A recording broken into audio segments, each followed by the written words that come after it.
Michigan voters go to the polls this November, and CMU Public Broadcasting again brings you Meet the Candidates, the election year series that gives you the chance to meet those seeking state and national office.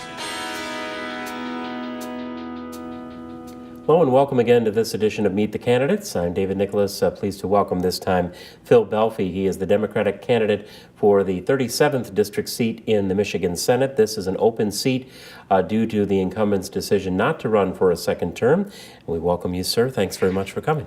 Thank you.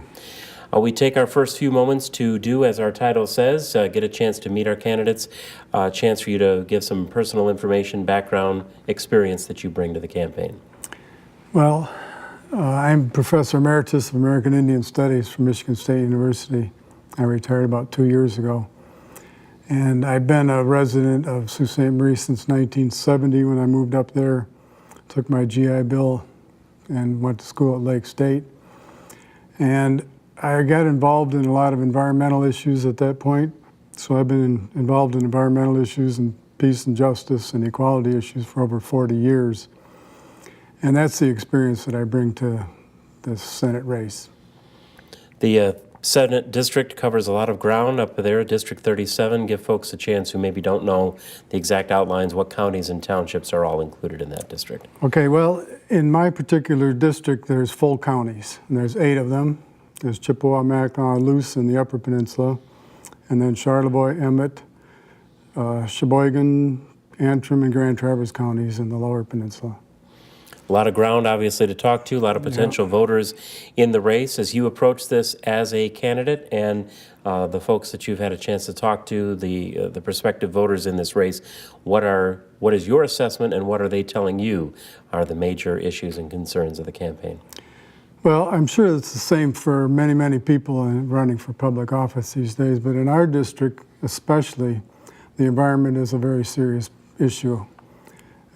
The 37th State Senate District includes the Straits of Mackinac, obviously, and the issue there is the pipeline under the bridge and the potential for a catastrophic spill like the same company had down in Kalamazoo River and downstate. So the environment is number one. Our entire economy pretty much is based on tourism and hunting and fishing and boating and hiking and birding and all those things that people do in the outdoors. And that's why people live up there. It's a clean and green environment, and it's very tourist oriented, and of course it's very environmentally sensitive because of all those issues. So that's what people have been telling me is a very, very strong environmental protection aspect to this campaign. They're also very concerned about the fact that seniors are being taxed. There's a lot of retired people up north. You know, they work their whole life and they want to retire in the North Country, and now we see that their pensions are being taxed, which is a very serious problem. There's a lot of retired people, as I say. And as it is all over the state, the roads are a very serious issue as well, and not only the roads, but the infrastructure generally. And I would include like access to high-speed internet and maintaining our landlines for our rural people. So those are the big issues I think that we face up north. Some thoughts back on to some of those initial environmental concerns that you noted and the current existence of the pipeline that is under the straits. The discussions go on as to how to best maintain, keep that up and the concerns over potential environmental damage. What have officials told you locally as a candidate in this race, or what ideas do you have about how we can better enforce regulations? Do we have enough regulations on the books? What, in terms of managing that safely for the energy development, energy production, but also the environmental concerns? How best do we balance that? Well, on April 22nd of 2014, which was Earth Day, was also the day that people had to announce their intentions to run for public office. I and Jim Page, who's running for the 107th House District, went to the Straits of Mackinac, and we announced our campaign, and we also announced an initiative that we call Double Wall or Not at All, and directly related to the pipeline and that particular issue. There is an Oil Pollution Act of 1990 that came about as a consequence of the Exxon Valdez disastrous oil spill in Alaska. And part of that law, and it's not explicitly stated, but part of the law is concerned with submerged pipelines. And as we all know, vessels, that is ships that move crude oil around, have to be double walled. And so if you read the law very carefully, which I've done, it seems to imply that the pipeline under the bridge should be double wall as well. And a containment is what the word that they use. So that's what our initiative has been focused on. Double wall or not at all. And I was part of a group that signed a letter to the governor very recently, Oil and Water Don't Mix. And part of that effort is to get the company to comply with the easement that they have. The easement requires them to not exceed a certain oil pressure or pressure inside that pipe. And they seem to be exceeding that pressure. If you go across the straits, you'll see, on good days, you'll see a barge out there that is actually installing more supports under the bridge or under the pipelines because they did not have the requisite number of supports. Some of them had been 61 years old, some of them had fallen down. And there's also another real serious problem because of the curvature. The easement has a particular curvature to it because you don't want to stress the thing too much. And apparently it's in violation of that aspect of their easement as well. So it's a serious problem. If that pipeline breaks, that's the end of it. It's like the Kalamazoo River. They claim that it's cleaned up, but I've talked to people who live down that way, and it's not, and it probably never will be. And the Coast Guard just announced a few weeks ago that if that thing were to break, they really don't have any way to clean it up.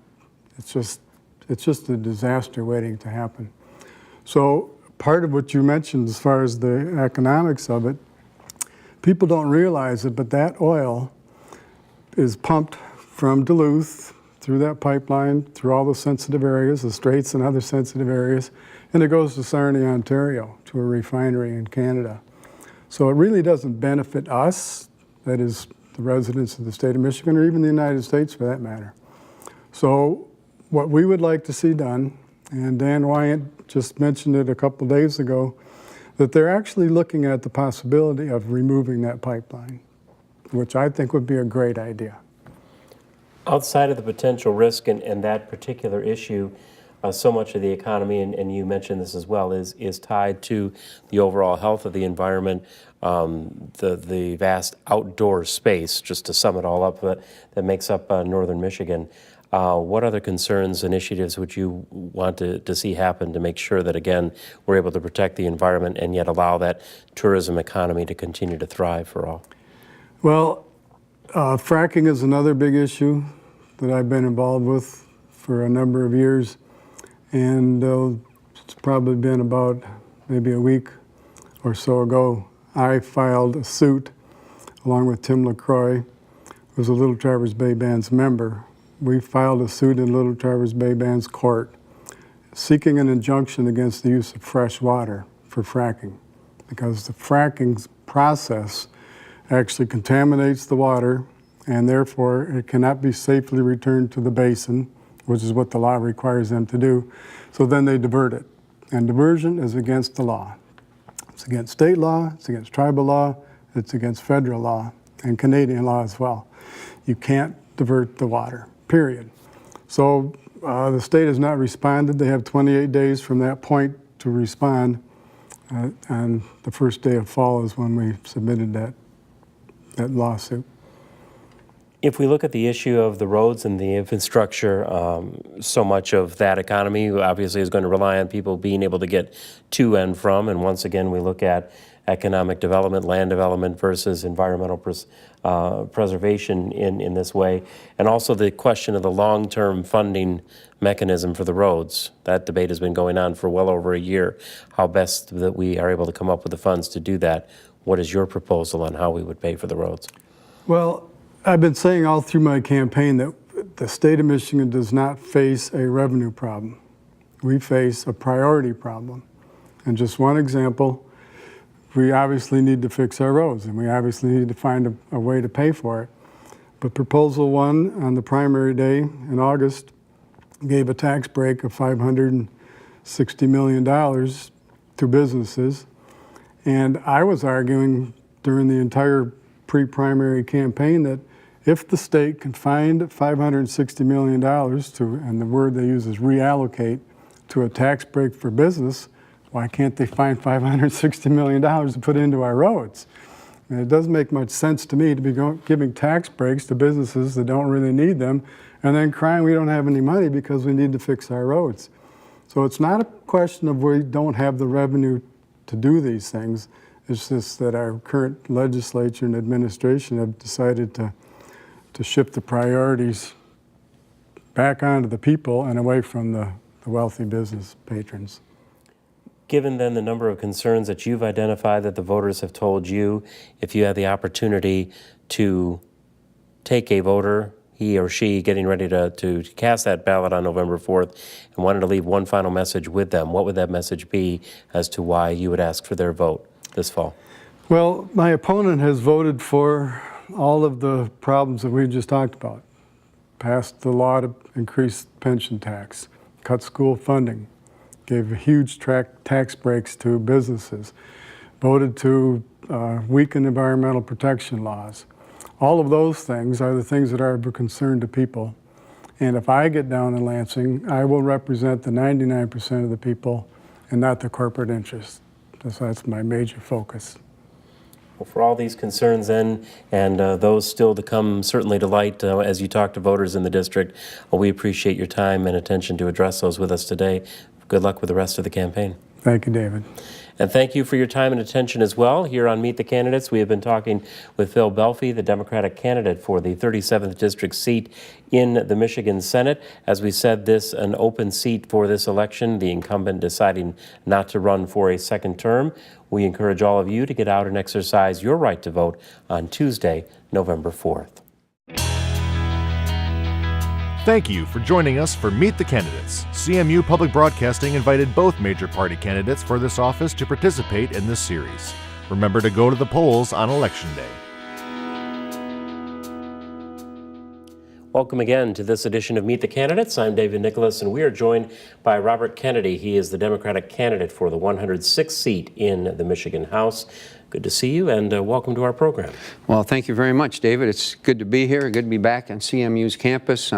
Used to bring students down here. I was a coach for Odyssey of the Mind, and our state competition was always over at Rose Arena, so it's good to be back here with you.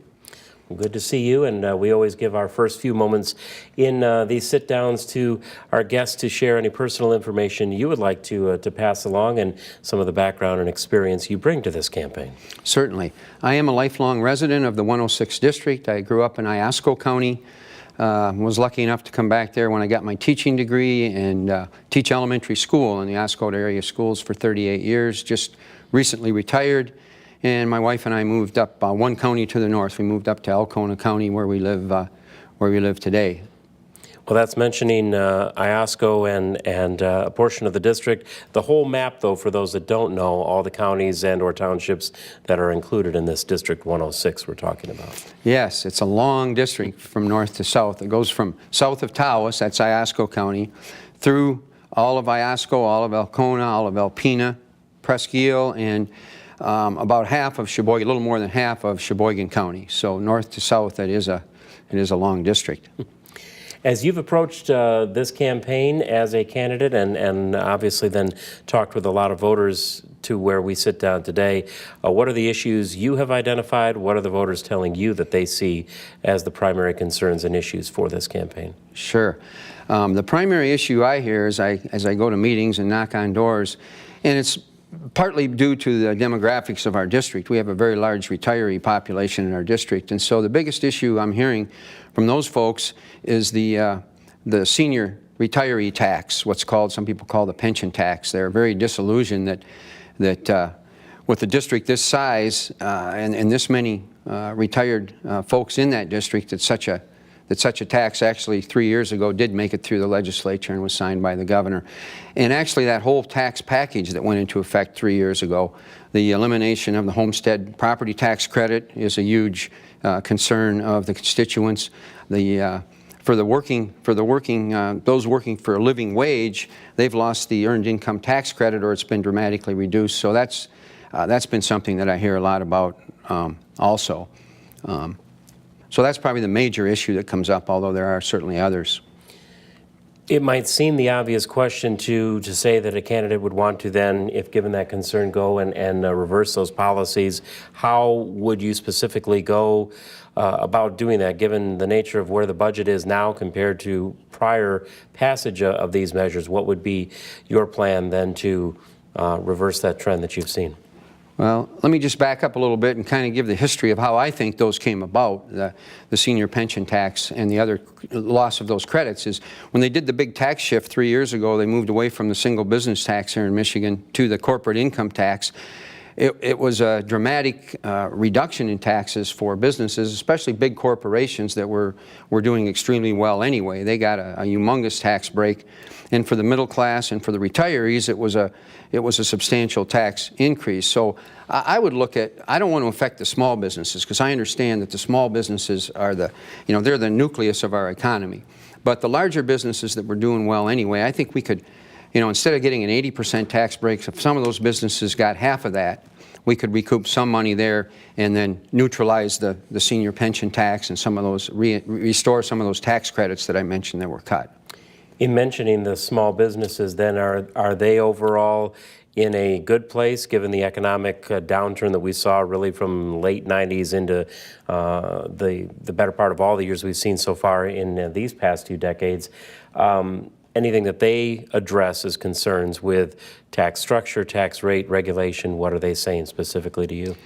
Yeah, I don't think there's any one theme, David, coming out of them. I mean, I've heard everything from, I've had some small businessmen, even, and much to my surprise, talk about, I ask them, what could we do in Lansing to improve the climate for you as a business? And the answer was raise the minimum wage. So we've got people at that end of the spectrum. We also have small businesses at the other end who are saying, oh no, don't do that, because that's going to increase my costs. But the gentlemen, the people that have told me to raise the minimum wage, it makes sense to me, because if the people that are your consumers, whatever business you have a more disposable income, then I think they're going to be able to participate in the economy and make the economy more vibrant. So, I'm hearing both sides of that issue.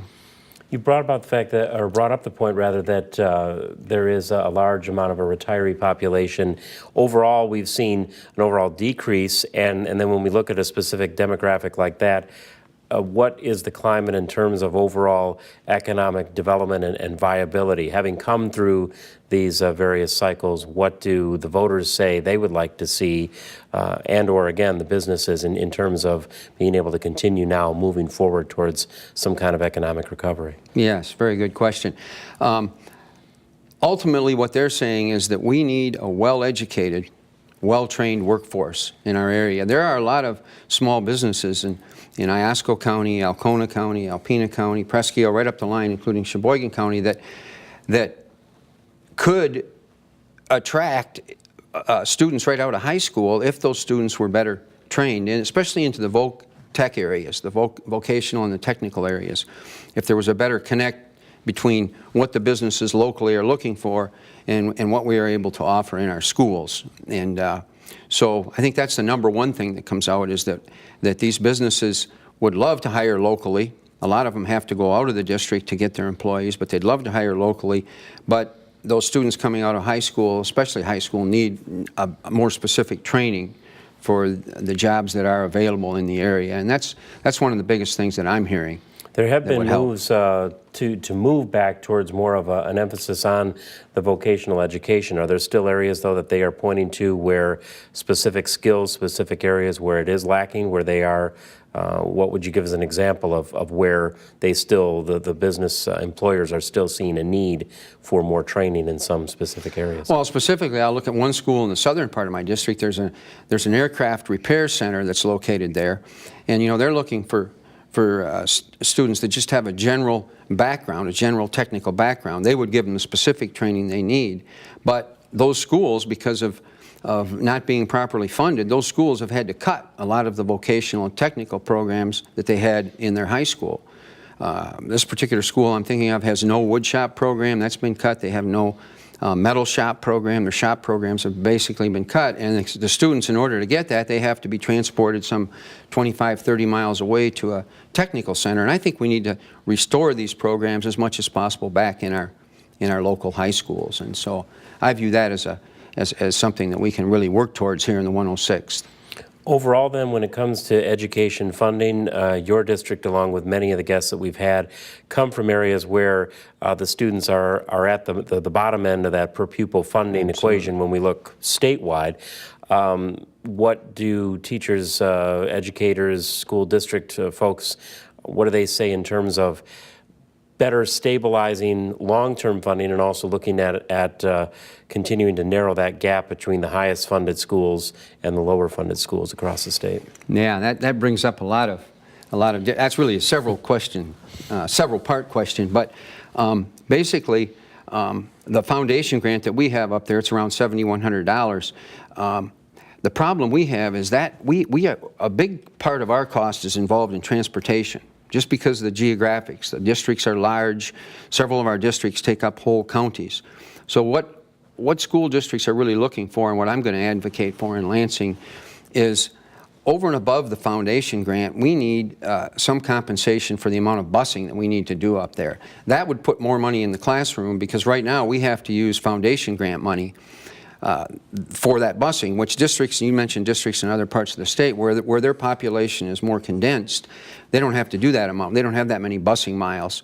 So we would be more on a par with them, even though our total foundation grant is lower than theirs in most cases. If there was used to be a categorical, I mean, back before 1994, you had categoricals for things like transportation, and you could get a partial reimbursement. So I would really advocate for going back to something in that direction, and that would actually free up more money to get into the classroom, because that's the big complaint that teachers have right now, is they're just not seeing this extra money getting down into the classroom level. So we're looking at overloaded classes, we're looking at high school students that are sharing textbooks, in the same class. Each student doesn't have a textbook. And we're looking at all kinds of labor conflicts that have come up within our district, because boards of education and teacher associations haven't been able to get together in a timely fashion and settle contracts. And I don't think any of those things are acceptable in the public education realm. A couple of minutes left, but you raised a good point when you said prior to '94. That takes us back to the startup of Proposal A, and we've asked the question of various folks as to whether or not that funding formula now, these years hence, still works. Is there a way that should be? Everybody would hope that there would be more education funding, but in terms of looking at the funding formula itself, do we need to restructure that then in some way? I just think we need to follow what Proposal A was intended to do. I mean, if you remember the situation back then, people were paying double-digit increases on their property taxes, and that's how Proposal A came about. So then we started factoring in some of our funding to come from sales tax at that point in time. And the commitment was that your property taxes, your taxable value, wouldn't go up any more than the CPI or 5% each year, whichever was less. And we've stuck to that commitment. The commitment that the legislature hasn't stuck to is the commitment that they also made then, which was to raise the foundation grant each and every year from 1994 by the CPI. And I would like to get back to that. We need real dollar increases in that foundation grant. I'm talking about inflation-adjusted increases each and every year. And I think if we got back to that, our schools would be on the even keel that you're talking about, and do a much better job with our students. I mean, that's the bedrock of our society. Most people, I'm sure, at a university, you understand the investments we make there are going to pay off big time later on in less societal problems and better quality of life. So, that's where I'm coming from with Proposal A. I'm not saying just change it. Let's just stick with what the intent was. Let's get back to those cost of living increases so our schools can operate. Many details then when it comes to the concerns over education and the economy for that district. In our last 30 seconds, if you had that moment to talk to the individual voter as he or she gets ready to cast their ballot, what's the message you want to leave with them before Election Day? Yeah, I just want to let voters know that my big push is going to be to decrease the exorbitant amount of wealthy special interest money that's in the political process. My candidacy is funded totally by individual donations. I've committed that I'm not going to accept Political Action Committee funds, and I think that's what we need to do as a whole. We need to get back and give the people confidence in our representative democracy that it can work for them, not just for the wealthy. We appreciate the time and attention to all of these concerns, the messages you've been able to share with the voters. We wish you the best of luck with the rest of the campaign. Well, thank you. Thanks for having me, David. Thank you. And thank you as well for your time and attention here on Meet the Candidates. We've been talking with Robert Kennedy. He is the Democratic candidate for the 106th House seat, that district race in Northeast Lower Michigan. We urge all of you to get out and exercise your right to vote on Tuesday, November 4th. This has been Meet the Candidates, a production of CMU Public Broadcasting. Both major party candidates were invited to participate in this series. For a complete listing of the air dates and times for this series, go to our website, wcmu.org.